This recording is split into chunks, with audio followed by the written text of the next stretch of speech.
I had started listening to some, but I was mostly listening to, you and Steve Price on his evening show, as it was then, and I would use it when I couldn't sleep. It's no reflection on you. but I'd put the headphones in, and soon I'd just be snoring, and I'll leave you to it, mate. You got 35 minutes to go.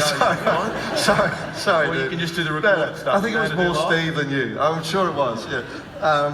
And Ruth was saying you should, consider doing a podcast investigation. They're really important, and they're making a difference. They're getting results. I had a really good friend, Rob Lowenthal, former CEO of Macquarie Radio, and he went and started this platform, Whooshka, and he said, mate, you should do a podcast. Why don't you do a podcast? You've got so many stories that are in print, but why not try and do it in this medium? So I had influencers who were at me for it, and when I came back from this long leave in Greece, and then I went to the Hunter Valley and back slow racehorses, I thought, this is the challenge. I want to have a crack at this. And I think it was because I had no idea what I was doing that it was appealing.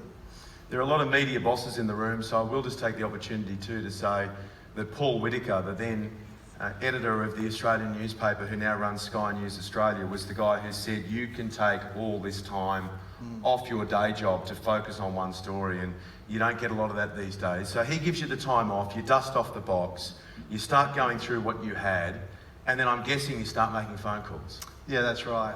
I needed to try to understand as much of the case as possible, but for that to happen, I needed to make sure that Lynn's family wanted me to do this. This was, 36 years after her disappearance, and I had met her sister Pat back in 2001 in Sydney when I went there back then to write the story.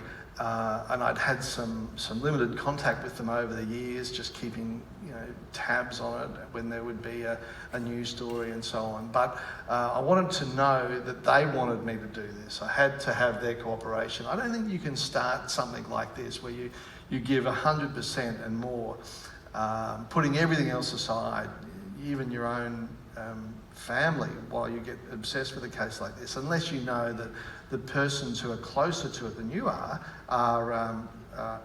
really committed to wanting you to do it. And when I worked out that they saw it as what they call a sort of a last roll of the dice, then I went for it.